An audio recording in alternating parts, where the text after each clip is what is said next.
Hello ladies and gentlemen, welcome to my Hero Builds series. I am Sylphin. Something is different. We got a crude green screen working.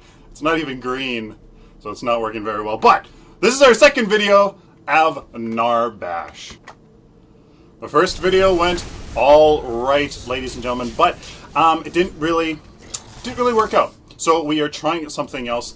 We are not going for the Tanky mana fighter, which ended up not having that much mana in it, but we're trying something else, the Tanky support. Simple, just a tank that has support on it. So that is what we are going for here, getting our Shepherd's File, our mana potion, and a Scout Sword. So those two mana potions that are going to help us convert that mana into health instead of just a health potion. So, ladies and gentlemen, why are we going for a tanky support? Simply because the tanky fighter, the fighter part of the last build, really didn't work out. He doesn't do that much damage. Really, his basic attack is incredibly slow, and the only abilities that do actually do damage are his ultimate and his right click. In a team fight, if the enemy is good, like they were in that last game, they will simply they will simply just, they'll stun you and really make that ultimate of yours pretty much useless. So that is why we are going for just a support build in this game, where we are just focusing on tank and a little bit of mana, well, quite a bit of mana actually, and just a little bit of cooldown reduction as well from some fully upgraded bonuses. So if you haven't played Narbash before, which is pretty likely, he's really cool. So the first ability that you definitely have to go for is his left click thunk. It's his just a singular stun, really. Throw a drumstick that deals 80 physical damage and stuns enemies for 0.9 seconds. So looks like we'll be able to do quite a bit here. And able to do this. There we go. Once he uses his ability here, I'm going to use my Q, which is actually his other ability that you really want to do, is his, here we go. Can I get the kill? Yes, I can. Very nice. You see there that his right click is very, very crucial, as it just gives that very important stun that obviously we'll be able to use to quite some effect here. Not much we can interrupt. We can maybe interrupt this Chimera's ultimate if we're really on top of it, but like a Gideon, you could really use that to screw his ultimate up very, very nicely. Second ability we went for was his E, Song of My People. It gives him that health regen aura that is really quite something. It absolutely demolishes through your mana, so it's really, I'm finding it tough to really try to figure out, when to use it, how much to use it for, it's tricky. I have yet to figure it out, but obviously in the middle of a team fight, when your team is nice and low on health, it will be very, very strong for you to use that just to get your team up to snuff a little bit. The last ability we went for was his Q that you saw me use there, and with this Twin Blast. It increases your and nearby allies' movement speed by 160. So a fair amount for sure. Very powerful, as you see there, for me to get right up into that Twin Blast face. And yeah, so here we are. I'm using my E just because I want to get some of this health back, but as you can see, it really uses your mana quite significantly. So it's going to be a little bit tricky here to use. Our Scout Sword did a good job there, telling us that there is an enemy. So let's go back right before level 4, doing a good job here. Definitely different than my previous game. So, like always, we need to focus on this ward. I'm doing something different, though. Look at this ward. Why am I doing this? Why did I just get a Brawler's Ward with a whole bunch of of damage. I actually forgot to add some of my tokens in here because I would actually have a strike token. If I even have a strike token, I'm not sure. So, little miss up there. But why do we get the Brawler's Ward? Let's find out. Alright, this is why we use this, ladies and gentlemen, because we can come in here and look at this. Very, very nice. I'm going to stun this. Holy smokes, very nice. I used that stun because I wanted him to stay inside of that Iggy and Scorch's ultimate before he used his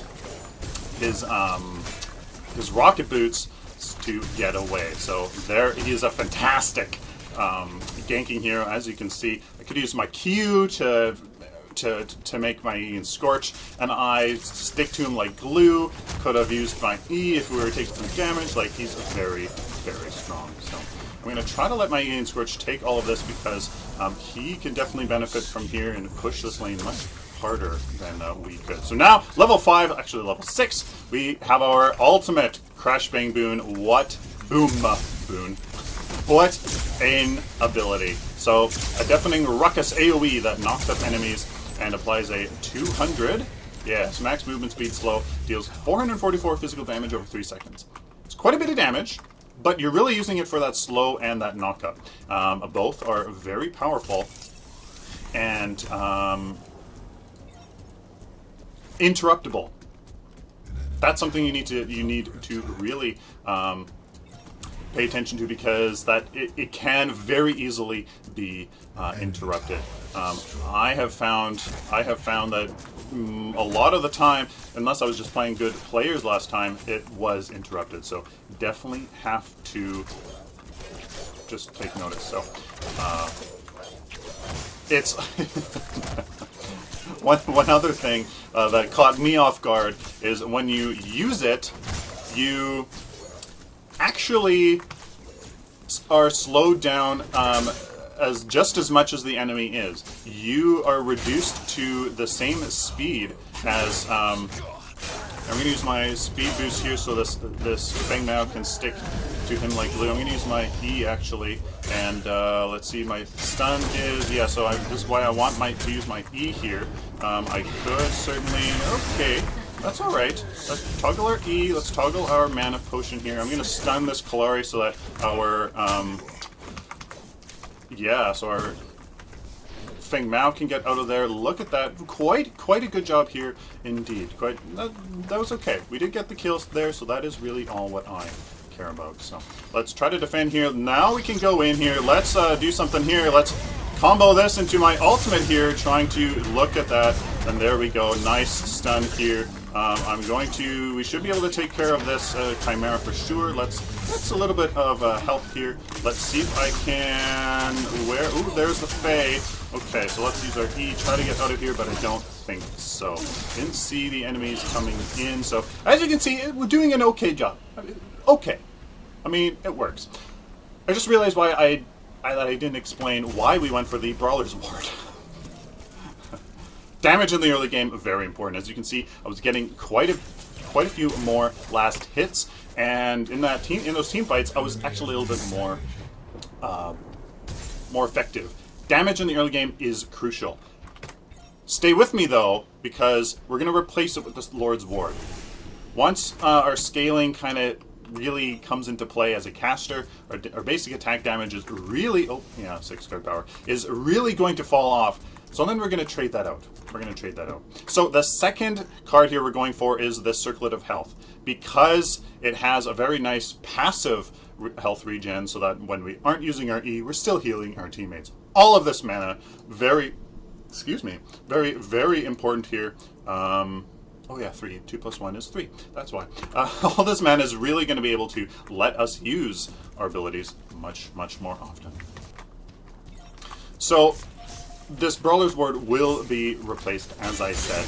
That damage, since we won't really be doing much later on, will certainly be replaced by some more, just generally, very much more effective abilities. So there we go. Now this Fae is definitely dead. Let's really isolate her down. Look at this, my ultimate really enabling us to do this. Let's see if we can actually take out this No, we aren't. I should have actually used my Q there to maybe help motivate my team to get going to that Twin Blast, but I think we were pretty much done by that point. So let's rotate left lane, see what we can do there as well.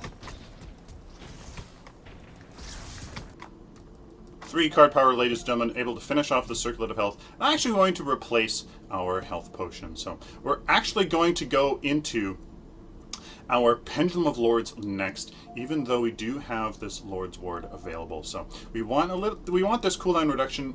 It'd be nice, 5%, but we also want that mana as well. The Lord's Ward does give us that, but we want this damage just for a little bit longer, so we're actually going to go for this Pendulum of Lords. So here in this kind of tower dive here, let's try to heal this thing now a little bit. Let's use a bit of our mana here. Looks like he's just going to go back though. So our team was converging here on this mid lane, but it doesn't look like they are anymore. Always, of course, be putting down your wards. Very, very important for that. As a support, if you can save a teammate simply by a ward, I mean, you really save quite a bit of your own resources, and it's really quite easy. Vision saves lives. Vision turns games around. So how's the build going so far? Really nice. That damage is definitely very, very nice here in the early game.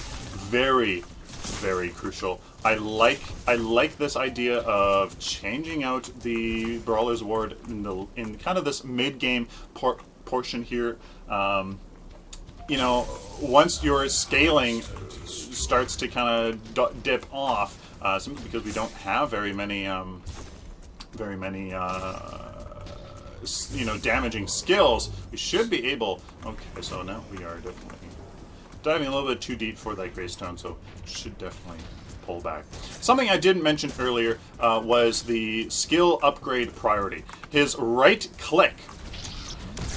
Upgrading that ability, really powerful, simply because it reduces its cooldown, increases its damage, and increases the duration of its stun. It's a 3-way upgrade when you go for that ability. So absolutely monstrously powerful. Boom! Oh yeah. Nice. Let's use our E here just for a little bit. Get us topped off just a bit, and yeah, you can see here now that we have a good pool of mana here, 933. That E ability does not drain the snot out of your mana, all that much. The very nice part of this, so here, let's just use our right click here, or our Q, get away. Should be okay. No, we aren't. Holy smokes. Was not paying attention. Look at that. That was pretty bad. That is definitely pretty bad. So, that is why we're getting these tanky cards next. Certainly could diverge from this Pendulum of Lords to maybe get some tankiness going, but I think that was just my bad play. We have physical, and physical. So lots of physical. With that said, now, I am tempted to do this. I have been thinking of changing a bit tanky priority here. The strategy to being tanky. In the mid game, you get your, your first really important card in the mid game, and then you also get one of the tanky cards as well. Primarily, that card is going to be the primary damage type from the enemy, but I'm just not sure. I'm not completely sold on that strategy just yet. So our mana is actually doing okay. Let's go for a little bit of health here on this Pendulum of Lords. The health and mana again, going for that tanky part. The mana just for that sustain, so we can use our E to keep ourselves tanky as well, but also our friendly team. Wow. Okay. Very dominant, friendly team here in this match. Wow. So look at that, ladies and gentlemen. We got a good example here of the early game and a little bit of that mid-game. Look at us rocking out. Yeah, what a rock star. So, I mean, not much to go through here for the build. That Brawler's Ward, absolutely incredible for giving us that early game damage. Really crucial. Now that I have it, very powerful. I definitely would recommend this, and then of course when your damage starts to really fall off relative to enemy teams' health and tankiness and your friendly team's damage as well, definitely taking this out for the Lord's Ward. As a support, definitely having wards all the time, very powerful. Circlet of Health, that passive, obviously very nice, and that all of that mana is incredibly powerful in the early game. Next we went into the Pendulum of Lords. Could have very much gone for a tanky card, but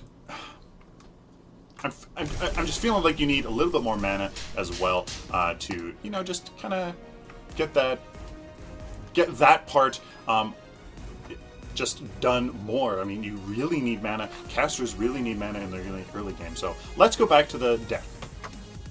So like we were saying, here's this Brawler's Ward for that early damage. Next into the Circlet of Health for this mana. I would do another basic mana, but I believe I used this 2-point because of just the math. I was at 59 points with this build, and then I needed one more, so I think that's why I did that, to be honest with you, but I'm not entirely sure. So let's go 3 basic mana, really keep that, that early game just fully upgrading all of these cards, very powerful. It doesn't have a fully upgraded bonus, but that is okay.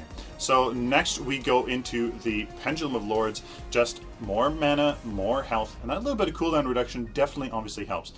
I have yet to try cooldown reduction just because I'm not convinced that that, you know, reducing a 12 and 18 second cooldown is really worth it. But then again, I mean, taking a 12 or 18 second cooldown down to 10 or 8, that is readily usable very often, so that might actually be more powerful than I think.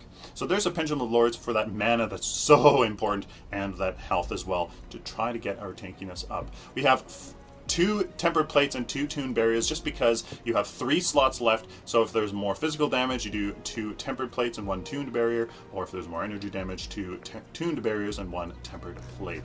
Now with the math here, I made it so that you can get 2 greater barriers or guards, and then 1 greater health on each of these cards. So say there's more physical damage, like there was in this team, I would have gone 2 Tempered Plates and 1 Tuned Barrier, 2